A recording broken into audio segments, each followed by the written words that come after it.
Ang lupit ni Abante. Ang laki ng proyekto niya.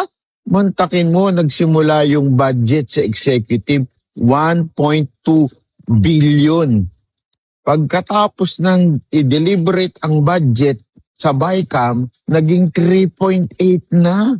Abay, magikero ka pala, hindi ka pala pastor. Magikero ka. Mantakin mo more than times 2. Ika nga, yung iyong budget na nakaalat sa iyong distrito.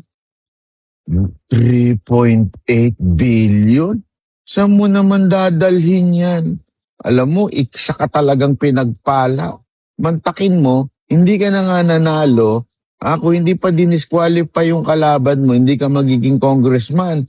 Abay ngayon, hindi ka na nga nanalo, naging congressman ka pa, tapos ngayon, meron ka pang 3.8 budget na allocation. Ay, report ng Net25 yan. Wag mo akong sisisihin dyan, ha? At ang naglabas niyan, si Libiste.